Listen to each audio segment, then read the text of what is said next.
I met Jane through Joe's girlfriend at her birthday party last year. At first Jane was fun to talk to, but not even an hour later Jane was really into me and tried really badly to hit on me during the party, which pretty much ruined my time there as the feeling was not mutual in the slightest bit. Also at the time I was already with someone, so the first impression I got from Jane was that she was clingy, annoying, and just wouldn't stop bothering me. Unfortunately for me, she became part of my larger friend group because she is part of Joe's girlfriend's friend group. That is a mouthful, sheesh. And because me and Joe hang out a lot and I am also friends with his girlfriend, I pretty much run into her at minimum twice a month. So first time Jane asked me out was a month after that party. I informed her I was with someone and not interested. She tried again 2 months later when I broke up with my then girlfriend. Again I declined her advances and told her I was not interested. I got into a new relationship not long after, but unfortunately she and I broke up about 2 months ago. Since then, as you might have anticipated, Jane has asked me out again. I said no again. Well, that brings us to this week. Everything has been opening up here, and Joe had been trying to fix me up with a friend of his girlfriend and would not tell me who. He is well aware of me having rejected Jane multiple times and the fact I am not interested in her. He knows this in detail. After a lot of what he calls convincing and I call whining, I had no interest in dating anytime soon. I relented and decided to agree to this double date idea of his. We agree on meeting at Joe's apartment, and lo and behold, Joe, his girlfriend, and Jane are occupying the dinner table, obviously intending for my date to be Jane. I honestly just got so goddamn angry that I couldn't even get a single word out, turned around and left. I have been bombarded with texts and calls about how much of a douche I am and how terribly I hurt Jane and so on, and I am just like, I literally rejected her like 3 times. I am not interested in her. You knew that. Your girlfriend knew that. Our entire friend group has a running joke about obsessive Jane FFS, so literally everyone knows it. Background about my sister. 2 years ago, my sister was killed in a car accident. She was riding with a friend to the mall, the friend's parent was driving, and teenage boy plowed through a red light while texting on his phone and hit the car my sister, Carrie, was in. Carrie was killed instantly, and her friend, June, was in a coma for 3 weeks before her parents took her off life support. When Carrie passed, I was devastated and angry and just not in a good place. Carrie and I had been extremely close. Despite a 7-year age gap between us, we enjoyed a lot of the same shows, we went to concerts together. We volunteered together, and I took it upon myself to guide Carrie like any big sister would do. Our parents were extremely busy with work most days, and Carrie and I would often cook together and do crafts when we weren't too busy with school work.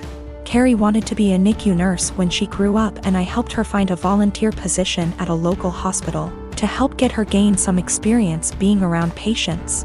In short, Carrie was my sister and best friend, and when she passed, I was a mess. The last craft Carrie and I made together was a set of candles. We bought the wax at a local craft store, and we both made each other a candle and decorated the jar it was in. That was the day before she was killed. At her funeral, Carrie was buried with the candle I made her. The candle Carrie made me sits on my desk next to my favorite picture of her and I together at the beach. Or it did, until last week. Background about my boyfriend. I met my boyfriend about 1.5 years ago, about 6 months after Carrie passed. I wasn't looking for a relationship, I was still grieving my sister's death. But Eugene came along, and it was love at first sight. He was extremely supportive, let me cry on him when I needed to, didn't push me into getting over grieving or anything. He was extremely gentleman about everything and very, very patient.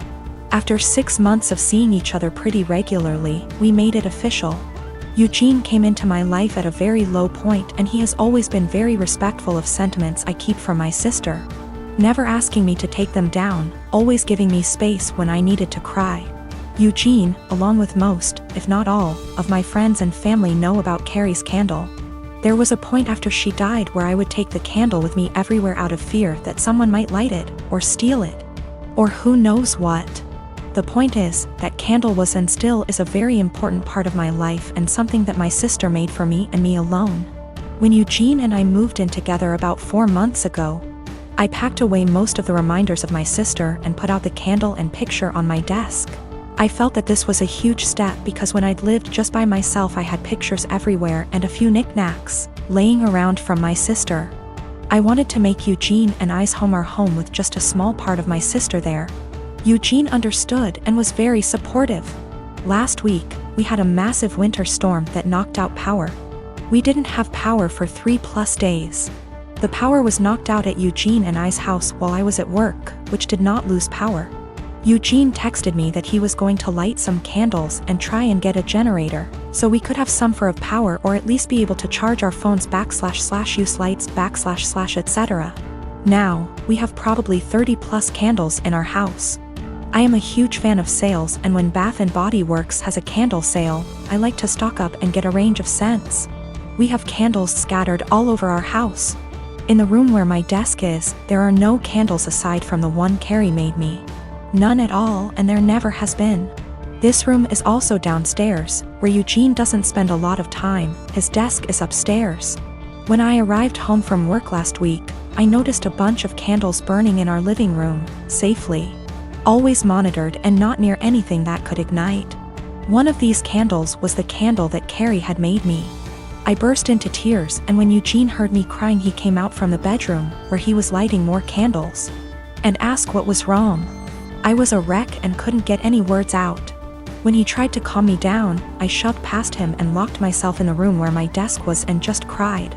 I don't know how he could be so stupid. He knew, and I thought he understood how sentimental the candle was and how much I cherished having a candle that my now deceased sister had spent time making with me just a day before she was killed. I haven't been able to speak to Eugene since it happened, Tuesday of last week. He has tried to explain why he did it, because he needed candles to be able to see, but I just can't wrap my head around it. He hadn't gotten into the large candle stash I have upstairs right by the living room where Carrie's candle was, but went downstairs, out of the way to grab the most sentimental, cherished item I have. The candle was burning most of the day while I was at work and is now melted and pretty much gone. I do still have the jar it was in, but I can't look at it without bursting into tears. Eugene says it was an accident, but I just don't believe that. He said he was getting around to lighting the candle surplus we have upstairs, but just hadn't gotten there yet. After being home 6 hours alone with no power. I am heartbroken and feel like this is a major slap in the face. I feel disrespected. I feel like he disrespected my sister. I just don't know what to do. I don't feel like I can forgive him for this.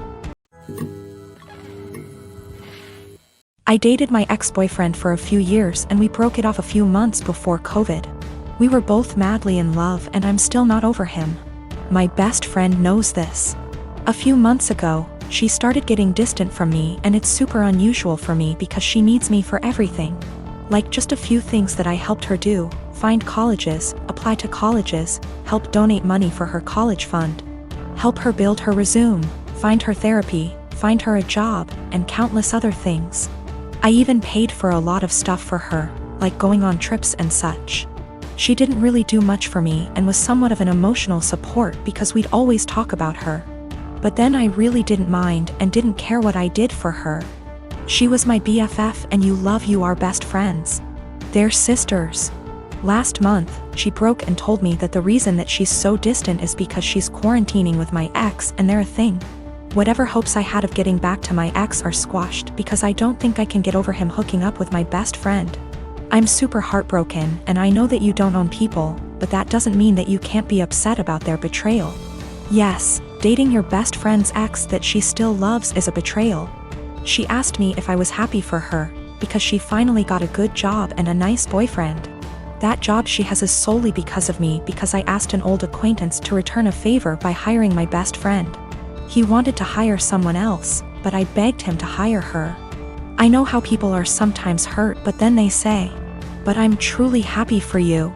I honest to God don't think they mean it, and when I say I'm happy for someone, I want to mean it. I'm not happy for my friend. I just am not. I can't make myself be. I told her as such and told her to stop contacting me. She's now blowing up my emails and DMs because she's so hurt by what I said to her. My dad said that I should have just kept this to myself since I know my best friend is a sensitive person and is hurt. But what about me? Am I given a sensitivity pass because I've looked after my friend for so long? Do my feelings just stop matching at some point? She called me with the news and said that she didn't know how to tell me, didn't apologize. And then she followed it up with how she's finally doing well and doesn't have to rely on me for money since she has a nice job, and also a nice boyfriend. I told her I was not happy for her. I reminded her that I got her the job, she knew and was fine with it. And that I've done so much for her over the years, and she thanks me by backstabbing me and getting with my ex. She knew that it would hurt me, and if she'd done it when I was well over him or with my permission, I'd feel differently. Then, I told her to not contact me again because clearly I'm her friend, but she was never my friend, and I want to stick with people who are supportive toward me and reciprocate my friendship. So I live in a flat with 3 other people, childhood best friend, a guy from my uni course, and his cousin.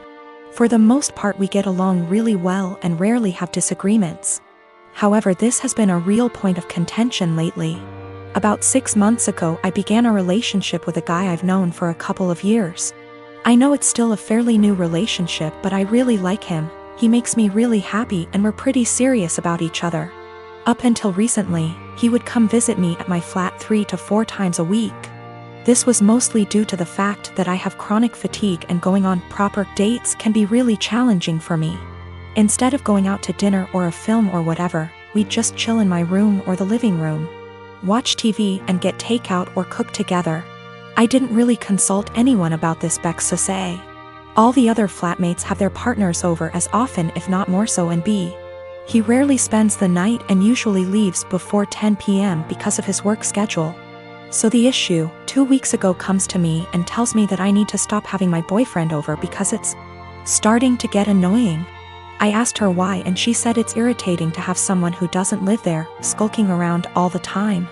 I pointed out that her boyfriend sleeps over 3 nights a week and thus is here more often than mine, and she claimed that was different because they've been together for 11 years and are moving in together once her lease is up. She said she's discussed it with the other flatmates and they've all agreed he needs to stop coming over or he has to chip into the rent, because it's getting ridiculous. Note, nobody else's partner chips in on the rent. I confirmed with the other 2 that yes, this is an agreement they've made. Though my best friend said basically made her agree by threatening to cut off the Wi-Fi and utilities, which are in her name, if she didn't. I asked if this rule applies to everyone, but apparently it's just me. I pointed out that it's unfair and was basically told to deal with it.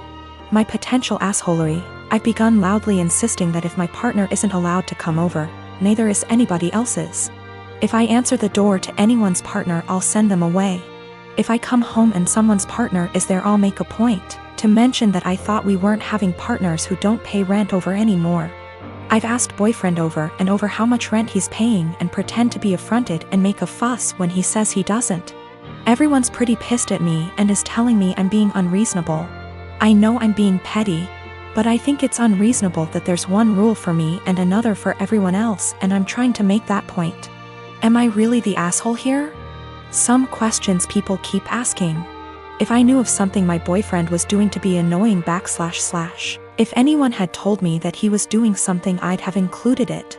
I'm not aware of anything he does, and when I ask why I doesn't like him, I just get a shrug and just do. I will also state I'm bi, and she's never had an issue with any female partners I've had. We don't hang out in the living room much.